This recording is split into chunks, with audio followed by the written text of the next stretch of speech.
রমজানের আগে যে মাসটিতে আমরা অবস্থান করছি এই মাসটি হলো শাবান মাস এবং শাবান মাসের কয়েকটা দিন ইতিমধ্যে গত হয়ে গেছে, অতিবাহিত হয়ে গেছে। শাবান মাস এ মাসটি একাধারে রমাদানের আগমনী বার্তাবাহক মাস, আবার রমাদানের প্রস্তুতি গ্রহণের মাস। রমাদানের ক্ষণ গণনা শুরু হয়, দিন গণনা শুরু হয় এই মাস থেকে। এই মাসে প্রিয় নবী সাল্লাল্লাহু আলাইহি সাল্লামের বিশেষ নির্দেশনা, সালাফের বিশেষ কিছু আমল এবং নির্দেশনা আছে যেগুলো আমরা অনুসরণ করা আমাদের কর্তব্য। প্রিয় নবী সাল্লাল্লাহু আলাইহি সাল্লাম এ মাসে অনেক অধিক পরিমাণে নফল সিয়াম রাখতেন, নফল রোজা রাখতেন। আমরা অনেকেই জেনে থাকব যে শাবান মাস হলো নফল রোজার জন্য সবচাইতে আদর্শ মাস। আম্মা জান আয়েশা রাদিয়াল্লাহু তাআলা আনহা বর্ণিত হাদিসে আমরা জানি, কানা ইয়াসুমু শাবানা ইল্লা কালিলা। প্রিয় নবী সাল্লাল্লাহু আলাইহি সাল্লাম শেষের সামান্য কয়েকটা দিন বাদে প্রায় পুরো শাবান মাস জুড়েই তিনি নফল সিয়াম রাখতেন। অন্য বর্ণে আসছে যে নবী আলাইহিস সালাম রমাদান মাসটা একমাত্র মাস যে মাসের পুরো মাস রোজা রাখতেন, আর রমাদানের পরে যে মাসের সবচেয়ে বেশি নফল রোজা রাখতেন সেটি হলো এই শাবান মাস। শাবান মাস ছাড়াও নফল রোজার জন্য আরেকটি আদর্শ মাস আছে, আর সেটি হলো মুহররম মাস। নফল রোজার আরও কিছু ফরম্যাট আছে যেগুলো আমরা অনেকে হয়তো জানি। শাবান মাস এবং মুহররম মাস এই দুটা মাসে সবচেয়ে বেশি পরিমাণে নফল রোজা রাখা, এটা নবী সাল্লাল্লাহু আলাইহি ওয়াসাল্লামের যেমন আদর্শ, ঠিক একইভাবে প্রতি মাসের 3 দিন, চান্দ্র মাসের 13, 14, 15 এই দিনগুলোতে নফল রোজা রাখাও নবী সাল্লাল্লাহু আলাইহি ওয়াসাল্লামের সুন্নাহ। সপ্তাহে 2 দিন সোম এবং বৃহস্পতিবার নফল রোজা রাখা, এটাও নবী সাল্লাল্লাহু আলাইহি ওয়াসাল্লামের সুন্নাহ। রমাদান পরবর্তী মাস শাওয়াল মাসে 6টি রোজা রাখা, সেটাও নবী সাল্লাল্লাহু আলাইহি ওয়াসাল্লামের সুন্নাহ। আবার জিলহজের প্রথম দশক এর প্রথম 9টা দিন নফল রোজা রাখার কথাও বর্ণিত আছে হাদিসে, বিশেষ করে 9 নম্বর দিন বা আরাফার দিন। তো নফল রোজার অনেকগুলো ফরম্যাটের কথা আমরা জানলাম, এই সবগুলো নবী সাল্লাল্লাহু আলাইহি ওয়াসাল্লামের সুন্নাহ।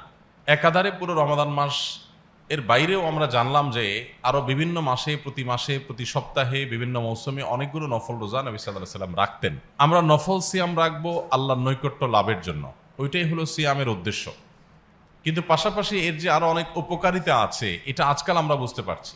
সিয়াম বা নফল রোজার যে উপকারিতা বা ফরজ রোজা বা যে কোনো রোজার যে উপকারিতা আছে সেটা আজকাল ডাক্তাররা আমাদের কাছে একেবারে স্পষ্ট এবং পরিষ্কার করে দিয়েছে। আজকাল রোজা রাখার জন্য খুব বেশি মানুষকে বলতে হয় না, কারণ আমরা রোজার স্বাস্থ্যগত উপকারিতার কথা ইতিমধ্যে অনেকে জেনে গেছি এবং এটার উপরে বহু গবেষণা, অনেক পুরস্কার আন্তর্জাতিকভাবে ইতিমধ্যে দেওয়া হয়েছে শুধু রোজার উপরে গবেষণার ভিত্তিতে।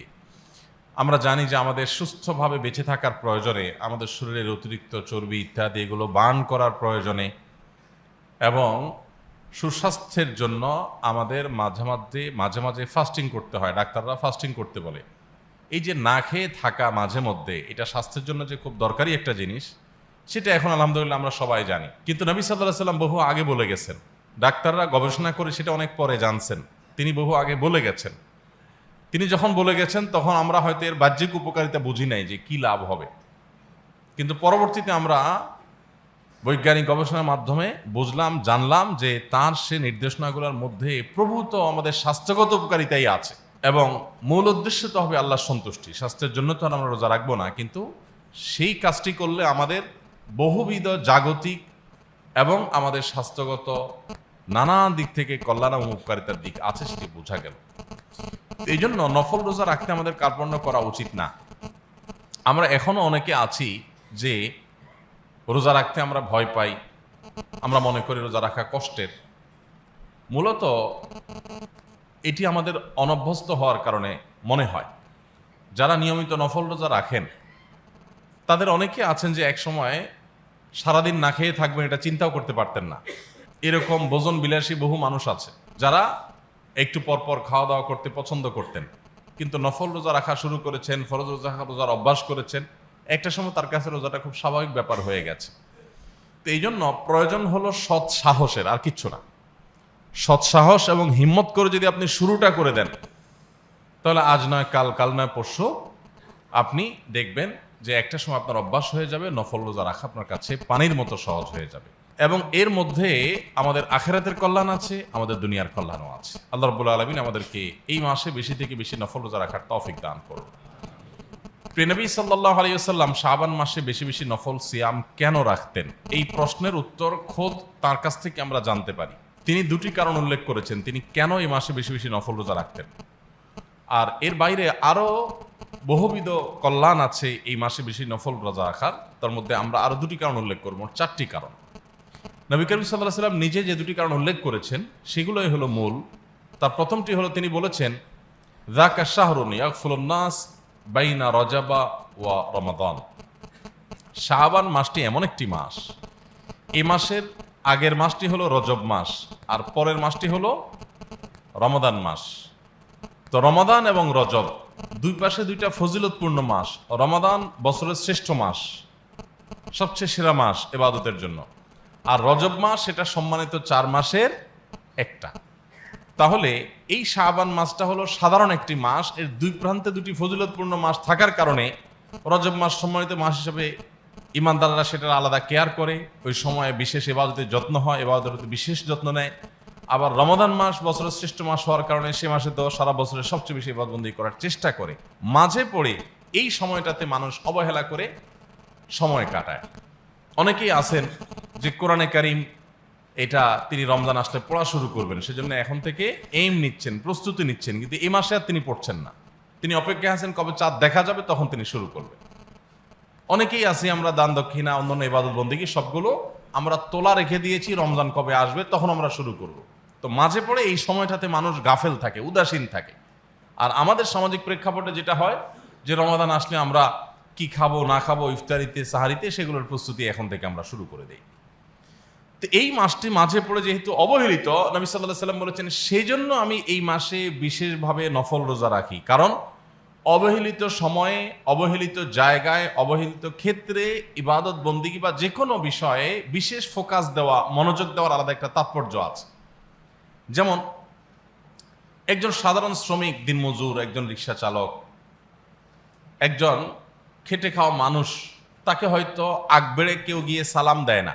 আপনি যদি এই লোকটা অবহেলিত, তাকে কেউ সালাম দেয় না, রেসপেক্ট করে না, সেজন্য আপনি ওই জায়গাটাতে বিশেষ ফোকাস দেন, মনোযোগ দেন এবং সেখানে গিয়ে যদি আগ বেড়ে সালাম দেন, তো নিশ্চয়ই এর একটা আলাদা তাৎপর্য তৈরি হবে যে আপনি সমাজ থেকে অবহেলিত একটি বিষয়কে বিশেষ গুরুত্বের সাথে তুলে এনেছেন।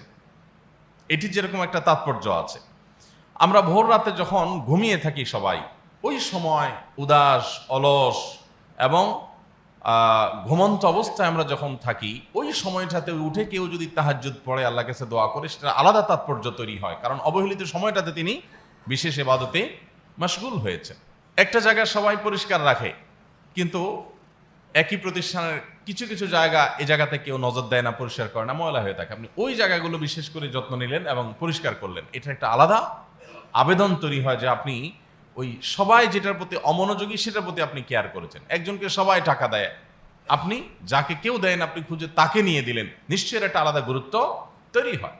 ঠিক একইভাবে রজব এবং রমাদান এই দুই মাসে মানুষ অনেক ইবাদত করে, এই মাসটি মাঝখানে অবহেলিত। এই জন্য নবী সাল্লাল্লাহু আলাইহি ওয়াসাল্লাম এই মাসটিতে বিশেষ ফোকাস করতেন এবং এই মাসে বিশেষভাবে নফল রোজা বেশি বেশি রাখতেন। এটি হলো এই মাসে তার নফল রোজা বেশি রাখার একটি কারণ। দ্বিতীয় কারণ হলো তিনি বলেছেন, যাকা শাহরুন তুরফাউ ফীহিল আমালু ইলা রাব্বিল আলামিন। এই শাবান মাস এমন একটি মাস যে মাসে আমাদের আমল নামা, আমাদের সমস্ত কর্মকাণ্ড, আমাদের সমস্ত কাজকাম, সব কিছু, আমাদের প্রতিটি উঠা বসা, নড়া চড়া, বলা শোনা, সব কিছু ফেরেশতারা লিপিবদ্ধ করেন। দুজন ফেরেশতা আমাদের প্রত্যেকটা মানুষের জন্য নিয়োজিত আছেন। তারা আমাদের জন্ম থেকে নিয়ে মৃত্যু পর্যন্ত আমরা কি করছি না করছি, কোথায় কি করছি, কোন দিকে তাকাচ্ছি, চোখ দিয়ে কি করছি, কান দিয়ে কি করছি, মনে কি চিন্তা করছি, সব কিছু তারা লিপিবদ্ধ করেন। এটাই আমাদের আমলনামা। এই আমলনামা কিয়ামতের ময়দানে তো চূড়ান্তভাবে সারা জীবনটা উপস্থাপিত হবে এবং সেটাকে আল্লাহ তাআলা বিচার বিশ্লেষণ করবেন। আর দুনিয়াতে আমাদের এই আমলনামাগুলোকে 3 ধাপে আল্লাহর কাছে উপস্থাপন করা হয়। একটা হয় প্রাত্যহিক, প্রতিদিন সকাল এবং সন্ধ্যায় ফেরেশতারা আমাদের আমলনামা আল্লাহর কাছে পেশ করেন। রাত জুড়ে আমরা যা করি সেগুলো লিপিবদ্ধ করে সকালে ভোরে ফেরেশতা আল্লাহ তাআলার কাছে জমা দেন। আবার সকাল থেকে সারাদিন আমরা যা করি সন্ধ্যার ফেরেশতারা সেগুলো গিয়ে জমা দেন। তাহলে প্রাত্যহিক 2 বার আমাদের রিপোর্ট জমা দেওয়া হয়, আর সাপ্তাহিক সোম বৃহস্পতিবারে আমাদের রিপোর্ট জমা দেওয়া হয়। লক্ষ্য করবেন সকাল সন্ধ্যা যেহেতু রিপোর্ট জমা দেওয়া হয়, এই জন্য নবী সাল্লাল্লাহু আলাইহি সাল্লাম সকাল সন্ধ্যা বিশেষভাবে ইবাদতে মনোযোগী থাকতেন, জিকির আজকারে মাশগুল থাকতেন। কোরআনে আল্লাহ নির্দেশ করেছেন ওয়াসাব্বিহুহু বুকরাতাও ওয়া আসীলা, কোথাও কোথাও বলেছেন ওয়া আশিয়া। সকাল এবং সন্ধ্যা এই সময়গুলোতে আমাদেরকে আল্লাহ তাসবিহ করতে নির্দেশ করেছেন আল্লাহ তাআলা। এই সময়গুলোতে আমাদের আমলনামা জমা দেওয়া হয়। আবার সোম বৃহস্পতিবার নবী সাল্লাল্লাহু আলাইহি সাল্লাম নফল রোজা রাখতেন, সাপ্তাহিক আমলনামা আল্লাহর কাছে উপস্থাপিত হয়। আর তৃতীয় ধাপ হলো বার্ষিক রিপোর্ট। আমাদের বার্ষিক এবং ইয়ারলি যে রিপোর্ট, এটা আল্লাহ সুবহানাহু ওয়া তাআলার কাছে সাবমিট করেন ফেরেশতারা, উপস্থাপন করেন এই মাসে, শাবান মাসে। নবী সাল্লাল্লাহু আলাইহি সাল্লাম বলেছেন এই মাসে যেহেতু সমস্ত মানুষের আমলনামা আল্লাহর কাছে ফেরেশতারা জমা দেন, ফাউহিব্বু আন তুরফা আমালি আও আন ইউরফা আমালি ওয়া আনা সাইম, তো আমি চাই যে আমার আমলনামা, আমার কর্মকাণ্ডের রিপোর্ট, এটা যখন আল্লাহর কাছে উপস্থাপিত হয় ওই সময়টাতে আমি যেন রোজাদার থাকি, এটা আমার খুব ভালো লাগে। আমি সেজন্য এই মাসে বেশি বেশি নফল রোজা রাখি, যে এই মাসে আমার আমলনামা যেহেতু উপস্থাপিত হচ্ছে, রোজাদার অবস্থায় যেন আমার আমলনামার প্রতি আল্লাহ দৃষ্টিপাত করেন। আমার আমলনামার প্রতি আল্লাহ যখন দৃষ্টিপাত করবেন, ওই টাইমে আমি আল্লাহর জন্য যখন রোজা রাখছি, সিয়াম পালন করছি, নিশ্চয়ই এই কারণে আল্লাহ রাব্বুল আলামিনের রহমতের দৃষ্টি আমি বিশেষভাবে পাবো। এই জন্য এই মাসে তিনি নফল রোজা বেশি বেশি রাখতেন। আমরা কোনো অফিসে, কোনো প্রতিষ্ঠানে, কোনো কারখানায়, যে কোনো জায়গায় যদি কাজ করি, আমাদের উপরস্থ কর্মকর্তা যারা আছেন, দায়িত্বশীল যারা আছেন, কিংবা মালিক পক্ষ, নিশ্চয়ই আমরা যখন খুব সিরিয়াস মোডে কাজ করি, খুব আন্তরিকতার সাথে কাজ করি, এরকম সময় যদি মালিক পক্ষ আমাকে দেখে ফেলেন, আমার উপরস্থ কর্মকর্তা আমাকে দেখেন, তিনি যখন আমাকে পর্যবেক্ষণ করছেন, মনিটর করছেন, ঠিক ওই টাইমটাতে আমি খুব সিরিয়াস মোডে কাজে আসি, নিশ্চয়ই এটা একজন শ্রমিক হিসাবে, একজন কর্মকর্তা হিসাবে, কর্মচারী হিসাবে আমাদের ভালো লাগবে যে আমার যেই মুহূর্তে তিনি পর্যবেক্ষণ করেছেন, ওই মুহূর্তটাতে আমি খুব সিরিয়াস মোডে ইবাদতে ছিলাম, ভালো কাজে ছিলাম, তো তার কাজটা আমি সঠিকভাবে করছি, এই অবস্থায় তিনি পর্যবেক্ষণ করার কারণে নিশ্চয়ই তার একটা সিম্প্যাথি, তার একটা মমতা, তার একটা আন্তরিকতা এবং করুণার দৃষ্টি, অথবা তার প্রতি একটা সুধারণা, আমার প্রতি তার একটা সুধারণার দৃষ্টি আমি পাবো। এটা সবাই পছন্দ করে। সারাদিন কাজ করলাম, আর উনি যখন এসে মনিটর করলেন, কাকতালীয়ভাবে ওই টাইমটাতে আমি অবহেলা করছি, মোবাইল টিপছিলাম, নিশ্চয়ই এটা কারো ভালো লাগবে না। তো নবী সাল্লাল্লাহু আলাইহি সাল্লাম বলেছেন এই মাসে বার্ষিক রিপোর্ট আমার যেহেতু জমা দেওয়া আল্লাহর কাছে, তো আমি চাই আমার রিপোর্টের দিকে আল্লাহ যখন দৃষ্টিপাত করবেন, ওই টাইমে আমি রোজাদার যেন থাকি, সেজন্য আমি বেশি নফল রোজা রাখি। এই জন্য ভাইরা আমার, দুটি কারণ আমরা জানলাম। নবী করিম সাল্লাল্লাহু আলাইহি সাল্লামের অত্যন্ত স্নেহভাজন সাহাবী উসামা ইবনে যায়েদ রাদিয়াল্লাহু তাআলা আনহু, তিনি নবী করিম সাল্লাল্লাহু আলাইহি সাল্লামকে জিজ্ঞাসা করেছেন, আপনাকে এই মাসে বেশি নফল রোজা রাখতে দেখি আমি, এর কারণ কি? তখন তিনি এই দুটি কারণ উল্লেখ করেছেন। এর পাশাপাশি এই মাসে নফল রোজা বেশি বেশি রাখার আরো বহু কারণ, বহু উপকারিতা আছে, তার মধ্যে দুটি আমরা উল্লেখ করছি। নাম্বার 1, এই মাসে বেশি বেশি নফল রোজা রাখাটা, এটা হলো আমাদের রমাদানের রোজা রাখার জন্য সহায়ক।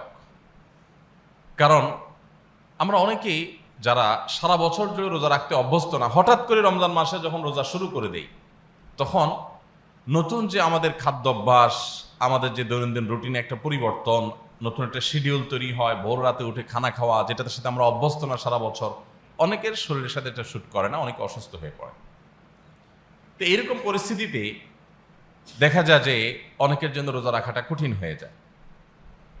অতএব শাবান মাস থেকে যদি আমরা কিছু কিছু নফল রোজা রাখি, যেহেতু কন্টিনিউয়াসলি রাখা জরুরি না, এবং রোজা রাখলে আপনাকে একেবারে রেখেই যেতে হবে এমন কোনো কথা নেই, আপনি চেষ্টা করলেন সপ্তাহে 1টা, 2টা, 3টা, তাহলে আস্তে আস্তে রোজার সাথে আপনি অভ্যস্ত হবেন এবং রমাদানের রোজা রাখাটা আপনার জন্য সহজ। এটাকে বলতে পারি রমজানের প্রস্তুতির অংশ, যেই মাস থেকে আমি নফল রোজা রেখে অভ্যস্ত হলাম।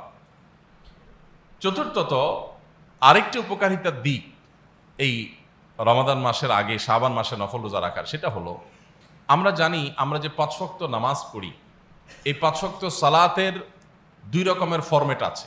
একটা হলো ফরজ ফরম্যাট, আর একটা হলো সুন্নাহ ফরম্যাট। আমরা 5 ওয়াক্তের সালাত পড়ি, প্রত্যেকটা ওয়াক্তের সালাতের মধ্যেই কিন্তু 2 ধরনের সালাত আছে, 2 ধরনের নামাজ আছে। একটা হলো ফরজ নামাজ, আর একটা হলো সুন্নত নামাজ। আমরা ফজরের আগে 2 রাকাত সুন্নত পড়ি, জোহরের আগে 4, পরে 2 রাকাত পড়ি, মাগরিবের পরে 2 রাকাত পড়ি, এশারের পরে 2 রাকাত পড়ি। এই যে নামাজগুলো ফরজ নামাজের আগে এবং পরে রাখা হয়েছে, এটা সুন্নত ফরম্যাট, মূল নামাজ এটা না। ওই ওয়াক্তের মূল নামাজটা হলো ফরজটা, তার পাশাপাশি সুন্নত ফরম্যাটও রাখা হয়েছে। কেন? এর বহুবিধ উপকারিতা, বহুবিধ হেকমা আল্লাহ তাআলার আছে। তবে এর ভিতরে একটা হেকমা এটাও যে আমরা যখন কোনো গুরুত্বপূর্ণ কাজ করি তখন সেই কাজ করবার আগে পরে আমরা সেটার একটা মহড়া দেই, একটা প্রস্তুতি নেই, একটা ওয়ার্ম আপ করি, একটা রিহার্সেল করি, যাতে করে মূল কাজটা সঠিকভাবে হয়। কোনো একটা গুরুত্বপূর্ণ কাজ করতে গেলে যদি সেখানে একটা এনআইডি বা পাসপোর্টের ফটোকপি দরকার হয়, অথবা এরকম কোনো একটা কাজের একটা কপি দরকার হয়, সেখানে আমরা এক্সট্রা আরও 1-2টা কপি সাথে রাখি, যদি কোনো কারণে একটা কপি নষ্ট হয়ে গেল যাতে আমি এটা দিয়ে কাজ সারতে পারি। সতর্কতার জন্য আমরা এরকম ব্যবস্থা গ্রহণ করি। কিয়ামতের দিন বান্দার ফরজ আমলের হিসাব যখন আল্লাহ তাআলা নিবেন, ফরজ নামাজের হিসাব যখন নিবেন, কোনো নামাজ কোনো কারণে রিজেক্টেড হলো, বাতিল হলো, গ্রহণযোগ্য হলো না, আল্লাহ সুবহানাহু ওয়া তাআলা নফল বা সুন্নত নামাজ দিয়ে সেটার ঘাটতি পূরণ করবেন। তো এই জন্য একদিকে প্রস্তুতি, অপরদিকে সতর্কতামূলক ব্যবস্থা হিসাবে ফরজ নামাজের আগে এবং পরে যেরকম সুন্নত নামাজের ব্যবস্থা আল্লাহ রেখেছেন, ঠিক একইভাবে রমাদানের 30 দিন ব্যাপী পুরো মাসের যে রোজার সিয়াম সাধনার বিশাল মহান ইবাদত আসছে, সেই ইবাদত মূল ইবাদতে প্রবেশের আগে এবং পরে নফল রোজারও 2টা ফরম্যাট ওই নফল সুন্নত নামাজের মতো আছে। রমজানের আগের সুন্নত রোজা হলো এই শাবানের রোজা, আর রমজানের পরের সুন্নত রোজা হলো শাওয়ালের 6টি রোজা। ঠিক 5 ওয়াক্ত নামাজের মতোই 2 ধরনের ফরম্যাট আল্লাহ তাআলা রেখেছেন। অতএব আপনি শুধু ফরজ নামাজ পড়লেন, সুন্নতগুলো কখনোই পড়লেন না, এটা যেরকম আপনার ওয়াক্তের সালাত আদায়ের ক্ষেত্রে পরিপূর্ণতা হলো না, ঠিক একইভাবে আপনি শুধু রমজান রোজা রাখলেন, আগে পরে নফল সুন্নতগুলোর প্রতি গুরুত্ব দিলেন না, এক্ষেত্রেও আপনি ক্ষতিগ্রস্ত হলেন, লাভবান হলেন না, আপনি বঞ্চিত হলেন। অতএব এই মাসে বেশি বেশি নফল রোজা রাখার অভ্যাস আমাদের গড়ে তোলা দরকার এবং চেষ্টাটা শুরু করা দরকার। আমরা যারা চাকরি করি, জব করি, দোকানদারি করি, ব্যবসা প্রতিষ্ঠানে কাজ করি, আমাদের অনেকেই সকাল থেকে উঠে আমাদের ডিউটির প্রস্তুতি নিতে হয়। আমরা হয়তো চিন্তা করি তাহলে রোজা কিভাবে রাখবো। প্রথমত দিন দিন আমরা দেখছি যে গরম আস্তে আস্তে বাড়ছে, তীব্রতা চরম থেকে চরম আকারে যাচ্ছে, বাট এখনো পর্যন্ত শাবান মাসে খুব বেশি গরম পড়ে না। আমরা চাইলে একটু চেষ্টা করলেই এই মাসে বেশি বেশি নফল রোজা আমরা রাখতে পারি। অতএব প্রয়োজন হলো, যেটি শুরুতে বলেছি সেটি হলো হিম্মত, সৎসাহস, যে আমি শুরু করব। এতে আপনি মরে যাবেন না, একটু কষ্ট হবে এবং সেটাও প্রথম প্রথম। আপনি আস্তে আস্তে অভ্যস্ত হয়ে গেলে এরপর দেখবেন রোজা রেখে বরং আপনার আরো প্রশান্তি অনুভব হচ্ছে, আপনার শরীরটা অনেক হালকা মনে হচ্ছে। একটা সময় যখন এত বেশি মানুষের সচ্ছলতা ছিল না, তখন গরিব মানুষেরাও, এমনকি মধ্যবিত্ত নিম্নমধ্যবিত্তের মানুষেরাও, সমাজের বিভিন্ন শ্রেণীর মানুষেরাও অনেক বেশি খেতে পারলে মনে করতো যে আমি কিছু একটা ঘটায় ফেলছি, যে অনেক কিছু খেতে পারছি। এখন কিন্তু মানুষ সেই জায়গায় নাই। এখন প্রত্যেকটা মানুষ খাওয়ার সময় খুব হিসাব করে খায়, তাই না? গোশত দিলেও শাক খোঁজে, সবজি খোঁজে, জানে ওটা স্বাস্থ্যের জন্য বেশি দরকারি, অনেক বেশি উপকারী। কিন্তু একটা সময় মানুষ এই শাক সবজি দিলেও মাইন্ড করত যে নতুন মেহমানকে শাক সবজি দিছে। তো এখন আমরা অনেক দিক থেকে পরিবর্তন হয়েছে, আমাদের অনেক দিক থেকে সচেতনতা আমাদের সৃষ্টি হয়েছে। এই সময় এসে অন্তত নফল রোজা রাখার জন্য খুব বেশি আমাদেরকে গুরুত্ব না বোঝাইলেও চলবে, আমরা এর গুরুত্ব বোঝার কথা। অতএব একটু যদি কষ্ট হয়, তারপরও এটা আমাদের স্বাস্থ্যের জন্য যেমন ভালো, আমরা স্বাস্থ্যের উদ্দেশ্যে রাখবো না, বাট সেটা আমাদের সাইড উপকারিতা হিসেবে আমরা পেয়ে যাব। সেই সাথে যেটুকু কষ্ট হয় এটুকু কষ্ট কোনো কষ্ট না, একটু অভ্যস্ত হয়ে গেলে এরপর এটা আমাদের জন্য ইউজ টু হবে এবং এটা আমাদের জন্য খুব আরামদায়ক হবে। খেয়ে বরং মানুষ কষ্ট পায়, না খেয়ে কষ্ট পায়, কিন্তু না খেয়ে কষ্ট পাওয়াটা খেয়ে কষ্ট পাওয়ার চাইতে কোনো কোনো ক্ষেত্রে কম। মানুষ যখন নাক পর্যন্ত, গলা পর্যন্ত খায়, যে পরিমাণ অস্থিরতা থাকে, একটু অল্প অল্প খেলে তার কষ্টটা কিন্তু সেরকম হয় না, বরং কোনো ক্ষেত্রে হয়ই না। নবী করিম সাল্লাল্লাহু আলাইহি সাল্লাম আমাদেরকে খাদ্য নিয়ন্ত্রণ করতে বলেছেন, আমাদেরকে যৌন চাহিদা চরিতার্থ করার যে আকাঙ্ক্ষা আছে সেই আকাঙ্ক্ষাকে কন্ট্রোল করতে বলেছেন। দেখুন, গোটা পৃথিবীতে যত অন্যায় হয়, গোটা পৃথিবীতে যত অনাচার হয়, যত খুন খারাপি হয়, যত অপরাধ সংগঠন হয়, এগুলো যত কারণে হয়, এর ভিতরে মৌলিক কারণ দুটি। একটি হলো ক্ষুণ্ণবৃত্তির জন্য, একটা হলো যৌনবৃত্তির জন্য। পেটের ক্ষুধা মেটাবার জন্য, খাবার জোগাড়, টাকা পয়সা, এটার জন্য মানুষ অপরাধের নামে। আরেকটা হলো যৌন আকাঙ্ক্ষা, যৌন চাহিদা চরিতার্থ করার জন্য মানুষ অপরাধের নামে। ইসলাম এই দুইটাকে আমাদের কন্ট্রোল করতে শিখিয়েছে। এই যে রোজা দিয়েছে, রোজা মানে কি? রোজার মানে হলো মৌলিকভাবে রোজার যে স্ট্রাকচার, এটা দাঁড়ায় এই দুইটা কাজ থেকে বিরত থাকলে। পানাহার বর্জন আর যৌনতা পরিহার। এর মানে হলো যে একজন মুসলমান এটা রিহার্সেল করবেন, তিনি এটার রীতিমতো ট্রেনিং নেবেন, প্রশিক্ষণ নেবেন, রীতিমতো এটার সাথে তিনি অভ্যস্ত হবেন, ইউজ টু হবেন। তিনি চেষ্টা করবেন যাতে করে তিনি আস্তে আস্তে আস্তে আস্তে আস্তে নিজের এই চাহিদাগুলোকে কন্ট্রোল করতে শিখেন।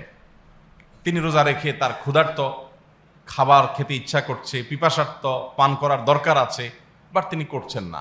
এই যে নিয়ন্ত্রণ, আমার মনে চাইলেই যে আমি সেদিকে হাত বাড়াবো না, এই নিয়ন্ত্রণ করাটা শিখায় সওম বা সিয়াম। ঠিক একইভাবে যৌন আকাঙ্ক্ষা চরিতার্থ করার বৈধ খাত আছে, ক্ষেত্র আছে, তারপরও যেহেতু আমি রোজাদার, অতএব এই সময় আমার জন্য এটা নিষিদ্ধ, আমাকে কন্ট্রোল শিখায়। দেখুন, আমরা একটা কথা প্রায় বলি, ডক্টর আব্দুল্লাহ জাহাঙ্গীর রহমতুল্লাহ আলাইহি বলতেন যে মানুষের যৌন আকাঙ্ক্ষা শুধু মানুষের না, অন্য সমস্ত পশু পাখির, এটা প্রমোটেড বাই আল্লাহ সুবহানাহু ওয়া তাআলা, বা এটা প্রমোটেড সৃষ্টিগতভাবে। অর্থাৎ একটা নির্দিষ্ট বয়স সন্ধিক্ষণে পৌঁছার পর মানুষের শরীরে যৌন আকাঙ্ক্ষা জাগ্রত হবে, এটা প্রত্যেকটা মানুষের মধ্যে আল্লাহ তাআলা প্রাকৃতিকভাবে সকল সৃষ্টির মধ্যে আল্লাহ দিয়ে দিয়েছেন যে নির্দিষ্ট সময় আসলে তার ভিতরে যৌন উত্তেজনা, যৌন আকাঙ্ক্ষা এটা প্রচন্ডভাবে জাগ্রত হবে। এটা প্রমোটেড আগে থেকে, সৃষ্টিগতভাবে এটা প্রমোটেড। এখন এই প্রমোটেড জিনিসটাকে নতুন করে আরো প্রমোশন দিতে হয় না, বরং প্রমোটেড জিনিসটাকে কন্ট্রোল করতে হয়।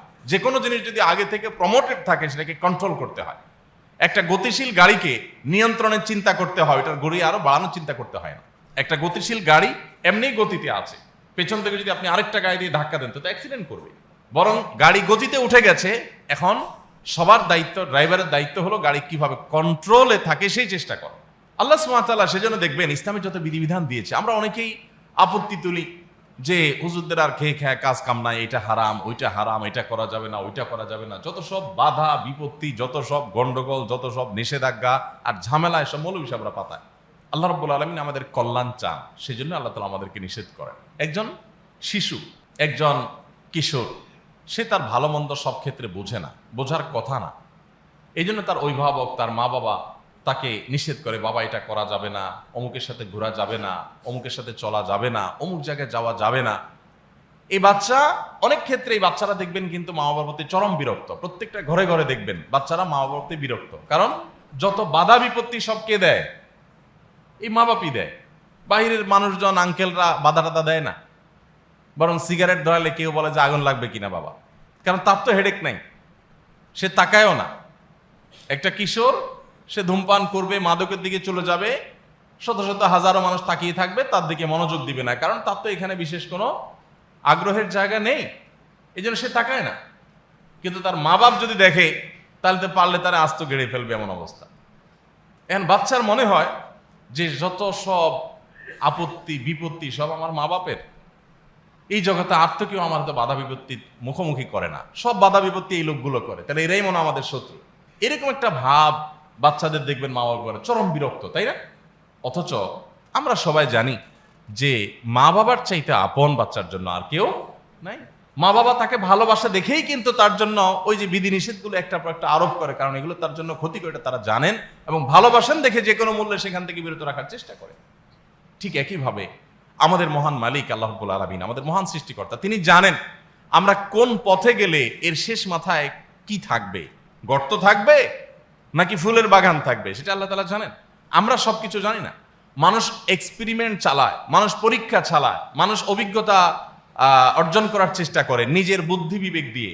অনেক ক্ষেত্রে সে সফল হয়, অনেক ক্ষেত্রে সে ব্যর্থ হয়, অনেক সময় তার তিক্ত অভিজ্ঞতা হয়, কিন্তু ব্যাকে আসার, পেছনে আসার কোনো সুযোগ আর থাকে না, কারণ জীবনের গাড়ির গিয়ারে সামনে যাওয়ার সুযোগ আছে, ব্যাক গিয়ার নাই, পিছনে আসার সুযোগ থাকে না। তো আল্লাহ রাব্বুল আলামিন সেজন্য আমাদেরকে বিধি নিষেধগুলো আরোপ করেছেন, এগুলো আমাদের কল্যাণার্থে। কোরআন আল্লাহ বিভিন্ন জায়গায় বলেছেন, আল্লাহ তাআলা তোমাদের যা বিধিবিধান দিয়েছেন এগুলো শারা আলাকুম, তোমাদের জন্য আল্লাহ তাআলা দিয়েছেন, তোমাদের কল্যাণার্থে, এছাড়া অন্য কিছু। অতএব এই যে সিয়ামের নির্দেশ আল্লাহ আমাদেরকে দিয়েছেন, এটি আমাদেরকে ওই যে কন্ট্রোলের নির্দেশ করেছেন। এই কন্ট্রোলটা ইসলাম শিখাইছে। আপনারা দেখবেন সেকুলার দুনিয়া বা সাধারণ দুনিয়া, তারা আমাদের আকাঙ্ক্ষাগুলোকে আরো প্রমোশন দেওয়ার প্রবক্তা, তারা আরো প্রমোটেড করে সেগুলোকে।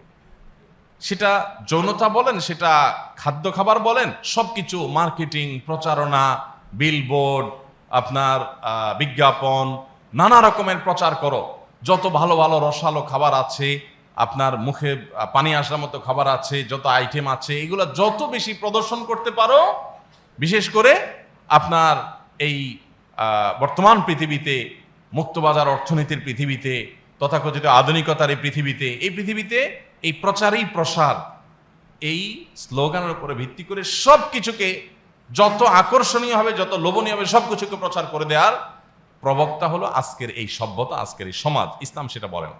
ইসলাম বলে যে এই জিনিসগুলোকে খুব বেশি প্রচার করার প্রয়োজন নাই, যতটুকু প্রচার করা দরকার ততটুকু ডেফিনেটলি প্রচার করবেন, কিন্তু যেটা প্রচার করার জন্য আপনার বিশেষ কোনো কারণ নাই সেটা প্রচার করবেন না। এই যে খাবার, নবী করিম সাল্লাল্লাহু আলাইহি সাল্লাম খাবারের ক্ষেত্রে বলেছেন, তোমরা যদি খাবার রান্না করো ভালো কোনো খাবার, তাহলে হয় তুমি সেই খাবারের পরিমাণ বাড়িয়ে তোমার প্রতিবেশীর বাসায় পৌঁছাবে, আর যদি না পৌঁছাও তো অন্তত ঝোল বাড়িয়ে দিয়ে তার বাসায় পৌঁছাবে। নবী সাল্লাল্লাহু আলাইহি ওয়াসাল্লামের হাদিসের মর্ম হলো এরকম যে তুমি যেন তোমার ভালো খাবারের গ্রানে আশপাশের গরিব অভাবী মানুষের কষ্টের কারণ যেন না হয়। আর আজকাল তো শো অফের দুনিয়াতে আমরা কত প্রচার করব, ভালো খাইলাম হোটেলে একদিন, তো ওই দিন সেলফি না তুললে তো আমাদের হজমই হয় না, তাই না? আমি কোথাও খেলে সাধারণত চেষ্টা করি খাবার সময় যেন কেউ ছবি না তুলে লক্ষ্য করে, তারপরে চুরি টুরি করে কোথাও মানুষ তুলে ফেলে, এবং যারা তোলে তারা অবশ্যই অন্যায় করে এবং নিষেধাজ্ঞা অমান্য করে এবং তারা তুলে ভালো কাজ করে না। এই যে একটা ব্যাপার, খাবারের কথা বললাম, তো এই যে ব্যাপার, এই প্রচারণাগুলোর মাধ্যমে কি হয়, মানুষ সুখী হয় না। কেন সুখী হয় না? তার বাসায় আজকে 2টা তরকারি দিয়ে সে ভাত খাইছে, ভালো, কিন্তু ফেসবুকে যায় দেখলো তার এক বন্ধু মাশাআল্লাহ সে একটা হোটেলে গিয়ে 5-7 পদ 8 পদ নিয়ে বসছে, সবগুলা মুখরোচক, দেখতে খুব সুন্দর। এখন এই লোকটা যে 2 পদ তরকারি দিয়ে খেয়েছে, সেই 2 পদ দিয়ে তরকারি খাওয়ার পর এই খাবারগুলো দেখে তার মনের ভিতরে সুখ অনুভব হবে না দুঃখ অনুভব হবে? দুঃখ অনুভব হবে। এখন আপনি বলবেন যে এর বিকল্প কি আছে? আমাদের কাছে এখন গোটা পৃথিবীটা এমনভাবে সেট আপ হয়ে গেছে ইতিমধ্যে যে এগুলোর বিপরীত কথা আমাদের কাছে মনে হবে আসমানের উপরের কথা, জমিনের নিচের কথা, সেকেলে কথা, অযৌক্তিক কথা, এই যুগে অচল কথা আমাদের কাছে মনে হবে। কিন্তু আমি যে জায়গাটা ছিলাম, যে ইসলাম আমাদেরকে যে জিনিসগুলো প্রমোটেড আগে থেকে, মানুষের মধ্যে আকাঙ্ক্ষা এমনি তৈরি হয়, সেগুলোকে আরো আকাঙ্ক্ষার জায়গাতে ইসলাম নিষেধ করে।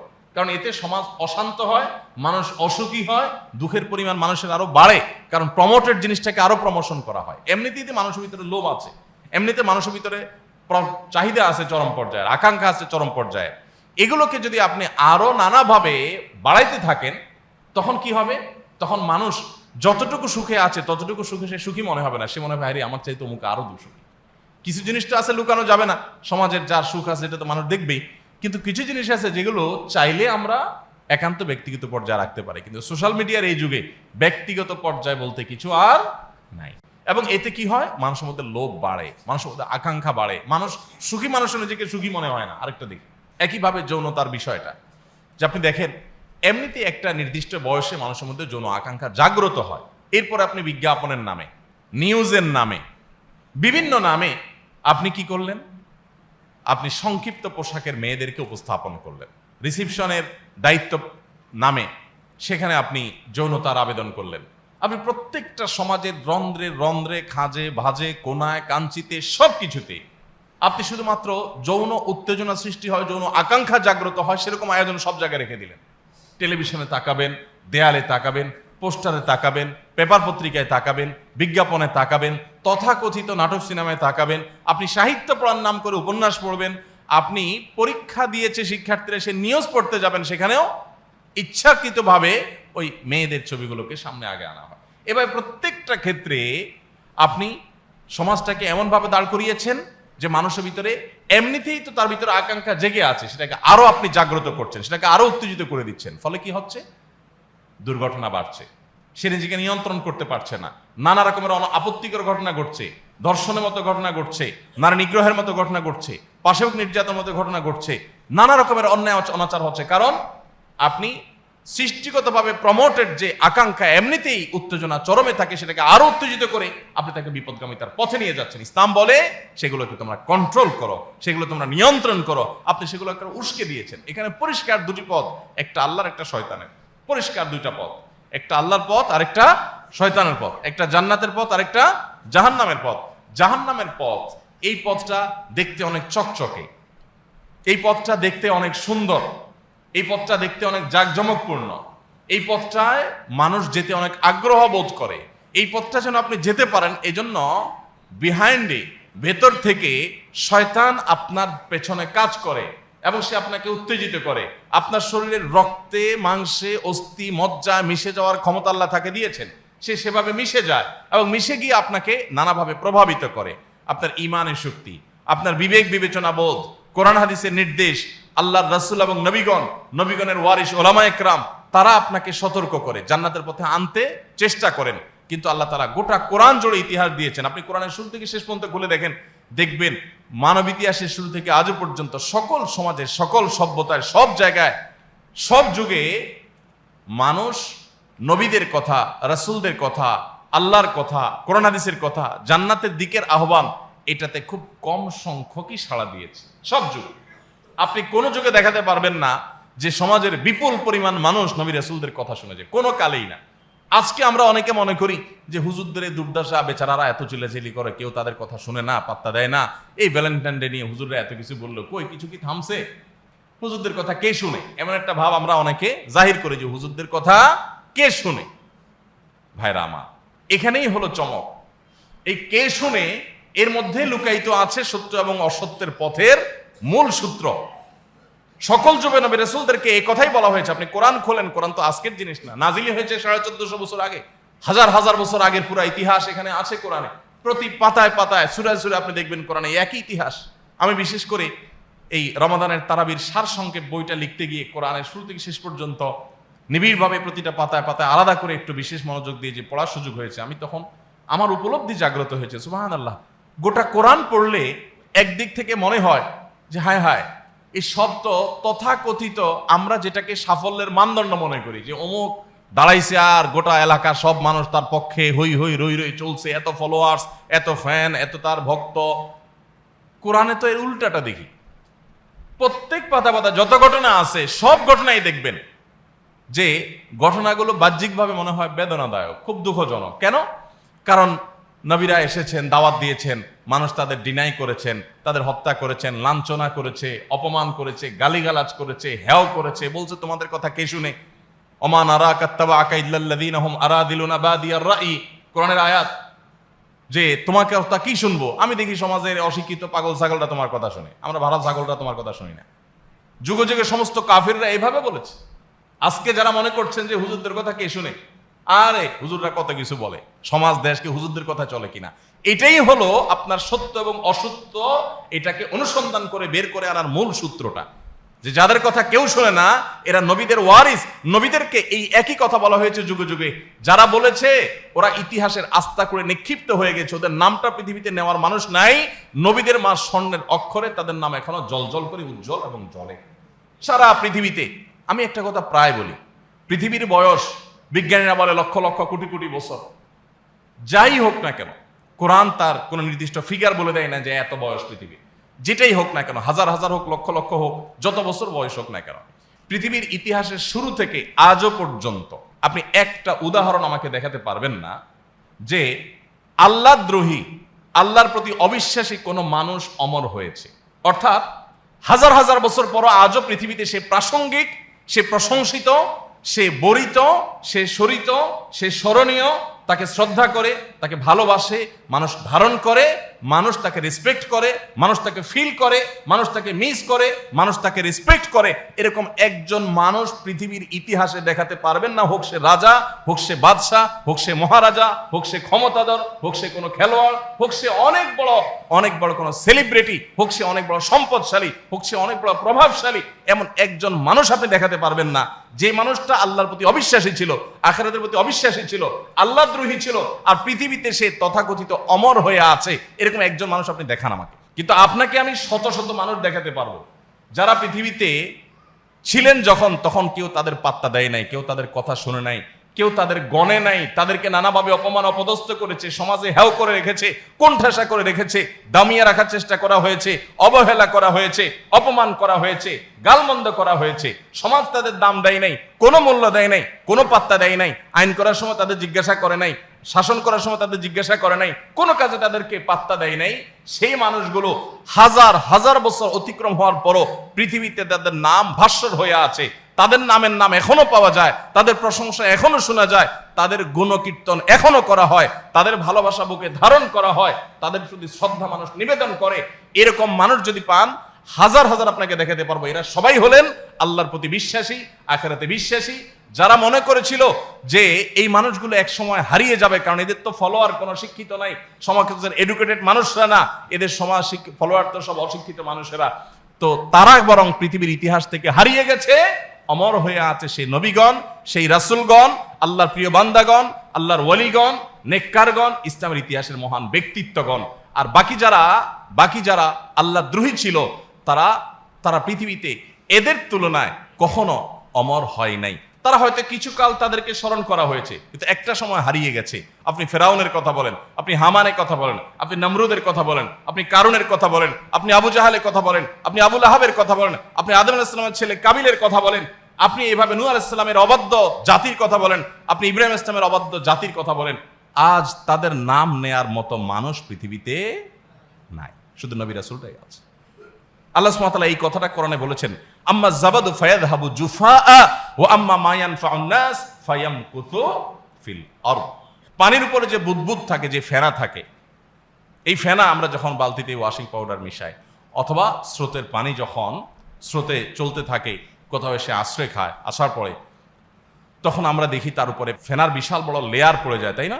এই ফেনাগুলো দেখে মনে হয় পুরো বালতি ভর্তি, মনে হয় ফেনাগুলো পুরো বালতিকে দখল করে আছে। আল্লাহ বলেছেন এই ফেনা থাকে না। ফেনা দেখতে পরিমাণে অনেক হয়, কিন্তু এটা থাকে না। সময়ের আবর্তনে এটা হারিয়ে যায়, হাওয়ার সাথে মিশে যায়। থাকে কোনটা? এই ফেনার নিচে যে পানি, যেটা মানুষ উপকারে আসে, সেটাই থেকে যায়। এই জন্য পৃথিবীতে যাদের জৌলস দেখেন, যাদের দাপট দেখেন, অনেক কিছু দেখেন, এগুলো ফেনা, এগুলো থাকবে না। থাকবে সেটাই যেটা মানব জাতির কল্যাণ বয়ে আনবে। অতএব আপনি যদি ইসলামকে ধারণ করেন, আপনি সৌভাগ্যবান হবেন, আল্লাহর কোনো ঠেকা পড়ে নেই। আলেমরা তাদের দায়িত্ব পালন করছেন শুধুমাত্র। আমি কোরআনকে এইভাবে স্টাডি করার পর আমার অনেক ভালো লাগা কাজ করে, বিশেষ করে যখন দেখি যে আলেম হিসাবে আমরা অবহেলিত, আমরা নিগৃহীত, তখন আমার আরো ভালো লাগা কাজ করে। এটা তো নবী রাসূলদের ইতিহাসেরই পুনরাবৃত্তি। অতএব সৌভাগ্যবান তারা যারা সত্য এবং অসত্যকে উপলব্ধি করে সত্যকে গ্রহণ করতে পেরেছে। আল্লাহ তাআলা আমাদেরকে এই সত্য এবং অসত্যের যে দ্বন্দ্ব, হক এবং বাতিলের যে দ্বন্দ্ব, এই দ্বন্দ্বের মধ্যে আল্লাহ তাআলা আমাদেরকে সত্যকে গ্রহণ করার তৌফিক নসিব করুন। ভাইরা আমার, তাহলে যেটি আমি বলছিলাম এবং যেখান থেকে এই কথা এতদূর কথা আসলো, সেটি হলো যে আমাদের মধ্যকার যে বিভিন্ন আকাঙ্ক্ষাগুলো আছে, সিয়াম বা রোজা, সেগুলোকে কন্ট্রোল করতে শেখায়। এই জন্য আল্লাহ বলেছেন লাআল্লাকুম তাত্তাকুন, রোজা রাখলে লাভ হবে, তোমরা মুত্তাকি হতে পারবা। কারণ রোজা রাখার মাধ্যমে তুমি কন্ট্রোল করার রিহার্সাল করতে পারবা, শিখতে পারবা। এখন আপনি বলতে পারেন যে গোটা পৃথিবীতে আমরা মুসলমানদের দেখি আমাদের নৈতিক অধপতন, আমরা নানান অপকর্ম করি। আমাদের দেশে কথায় যদি আমরা বলি, এত রোজাদার আছে, অথচ যে পরিমাণ রোজাদার আছে সেই পরিমাণ সৎ মানুষ নাই। রোজা রাখতেছেন, মাথায় টুপি দিচ্ছেন, আবার দোকানে যায় ভেজাল করতেছেন, অফিসে যায় ঘুষ খাচ্ছেন, সুদের কারবার করছেন, আরেকজনের হক মারতেছেন, কোনো বিহিত নেই। কারণ হলো আমরা এই সিয়াম যে আমাদের বার্তাটা দেয়, সেটা আমরা গ্রহণ করছি না। আমরা শুধু খোলসটা ধারণ করে আছি, আমরা এর অন্তর্নিহিত তাৎপর্যটাকে উপলব্ধি করার চেষ্টা করছি না। আসন্ন রমাদান তো বটেই। রমাদানের আগে এই যে শাবান মাসে নবী সাল্লাল্লাহু আলাইহি ওয়াসাল্লাম বেশি বেশি নফল সিয়াম রাখতেন, নফল রোজা রাখতেন। প্রত্যেকে যার যার জায়গা থেকে সাধ্য অনুযায়ী 2টা, 4টা, 6টা, 8টা, যে যতটুকু পারেন নফল রোজা রাখার চেষ্টা করি, এবং সিয়াম যে বার্তাটা দেয় সেই বার্তাটা আমরা গ্রহণ করার চেষ্টা করি। সেটা আমাদের উপকারে আসবে এবং আমাদের ইবাদত করা আমাদের জন্য সহজ হবে, এবং ইবাদতটা আমাদের কাছে বোঝা মনে হবে না, উপভোগ্য হবে, পরম তৃপ্তিদায়ক হবে। আল্লাহ আমাদের সবাইকে তৌফিক দান করুন। সবাই নফল রোজা রাখবো তো ইনশাআল্লাহ এই মাসে। আর অনেকগুলো আমল আছে, কিন্তু আমরা শুধুমাত্র এইটুকুর মধ্যে ক্ষান্ত হই এবং সীমাবদ্ধ রাখি। সেই সাথে আল্লাহ রাব্বুল আলামিন আমাদেরকে যদি তৌফিক দেয়, রমাদান যদি আমরা পেয়ে যাই, কত মানুষ কতভাবে শেষ হয়ে যাচ্ছে। রমাদানের আগে অনেক মানুষ হয়তো দুনিয়া থেকে, আমরা এখান থেকে অনেকে হয়তো চলে যাব। আল্লাহর কাছে দোয়া করতে থাকি, আল্লাহ যেন আমাদেরকে রমাদান পাওয়ার তৌফিক নসিব করেন। রমাদানের যে তাৎপর্য আছে সেগুলো পাওয়ার জন্য এখন থেকে প্রস্তুতি শুরু করবেন। সেই প্রস্তুতিটা কি? ও যে বেগুন, বেসম, ছোলা, সয়াবিন তেল, চিনি, এগুলো বেশি বেশি করে কিনে বাসায় উঠাবেন, কারণ খাওয়ার মাস আসতেছে, তো প্রচুর খাইতে হবে না। সাহারিতে, ইফতারিতে, তারাবির মাঝে 4 রাকাত পর পর আবার তারাবি পড়ে যায়, আর সেকেন্ড ইনিংস, ইফতারি নামাজের আগে এক ইনিংস, মাগরিব পড়ে গিয়ে ইফতারির সেকেন্ড ইনিংস, আবার রাতের খাবার তারাবির আগে এক ইনিংস, তারাবি পড়ে গিয়ে আরেক ইনিংস, এভাবে ইনিংসে খাইতে হবে। অতএব তার জন্য খাবার দাবার কিনলেন দুমায়া দামায়া। এই শুরুটা যায় খাবার দাবার কিনতে কিনতে। আর রমজান আসলে এবার শুরু হয় ঈদের কেনাকাটা। হ্যাঁ, যে আগে ভাগে মার্কেটে যা কাপড় কিনতে হবে, জামা বানাতে দিতে হবে, টেলার দোকানে ভিড় হয়ে যাবে। তো ব্যাপারটা এরকম হয়ে যায় যে পরীক্ষার অনেক আগে থেকে ছেলে পড়তে পারে না। কেন পারে না? কারণ পরীক্ষা আসতেছে, এই টেনশনে সে পড়তে পারতেছে না। তো পরীক্ষার আসার আগে তার পড়া বন্ধ, আর পরীক্ষা চলাকালীন সময়ও সে পড়তে পারতেছে না। কেন? কারণ পরীক্ষার পরে কি রেজাল্ট হবে সেই টেনশন নিয়ে সে পড়তে পারতেছে না। আমাদের অবস্থা হয়েছে সেরকম। রমজান আসছে, রমজানের আগে থেকে আমরা রমজানে কি খাবো ওই টেনশনে রমজানের ইবাদতের কোনো প্রিপারেশন নেওয়া হয় না। আবার রমজান আসলে ঈদ কিভাবে করব সেই টেনশনে আমাদের রমজানের ইবাদত করা হয় না। অর্থাৎ যার জন্য এত কিছু সেটা হয় না, সাইডগুলো সব গুরুত্বের সাথে হয়। অতএব আসুন এই খাবার দাবার কিনে টেনে না, খাবার কিভাবে সংক্ষেপ করা যায়, কিভাবে ছোট করা যায়, জিহ্বাগুলো কিভাবে একটু নিয়ন্ত্রণ করা যায়, এই চেষ্টা করি। আল্লাহ সুবহানাহু ওয়া তাআলা রমাদান মাসে পুরো দিনের পুরো সময়টাই খাবার কন্ট্রোল করে ফেলেছেন, আমরা যদি না খাই থাকি। অথচ আমরা রমাদান মাসে যেই পরিমাণ খাই অন্য 4 মাসে ওই পরিমাণ খাই কিনা সন্দেহ আছে। হুবহু উল্টা, শরীয়ত যা দিয়েছে তার উল্টা। এই জন্য বাসার সদস্যদেরকে, আমি গত বছরও বলেছি, ফ্যামিলির সদস্যদেরকে নিয়ে একটু বসে একটু পরামর্শ করেন। আচ্ছা, রমজানের উদ্দেশ্যটা কি? আমরা যে খাই করি এটিকে আসলে করা উচিত কিনা, মতামত নেন। খাই করলে কি ইবাদত হয় আসলে? তাহলে কি করা যায়? আসো এবার আমরা তাহলে ইফতার আইটেমটাগুলো একটু সংক্ষেপ করি, আসো আমরা একটু নিয়ন্ত্রণ করি, আসো সাহারিতে আমরা একটু প্ল্যান ওয়াইজ খাই, যাতে সুস্থ থাকি। বুটবাট ফুটপাট খাইলো, আমরা খাইলাম উল্টাপাল্টা, এগুলো যেন না হয় একটু পরামর্শ করি, এবং ইবাদতে যাতে বিঘ্ন সৃষ্টি না হয়। ইফতারের আগে মহিলারা ইফতার বানাতে কাহিল, আর ইফতার থেকে নিয়ে আমরা রাত 10টা-11টা পর্যন্ত খাইতে কাহিল। এক গ্রুপ বানাতে কাহিল, আরেক গ্রুপ খাইতে কাহিল। অর্থাৎ আমরা ঐক্যবদ্ধ হয়েছি পরিবারের সব সদস্য যে আমরা সবাই শয়তানের কাছে ব্যস্ত থাকবো রমজান মাসে। কিছু মানুষ বানানোর কাজে ব্যস্ত থাকবো, আর কিছু মানুষ খাওয়ার কাজে ব্যস্ত থাকবো। কোন অবস্থাতে যাতে ইবাদত করতে না পারি, না মহিলা না পুরুষ। আল্লাহ আমাদের বোধোদয় যেন হয় সেই তৌফিক দান করুন। আসুন এখন থেকে সেই প্রস্তুতি গ্রহণ করি। জাযাকুমুল্লাহ খাইর।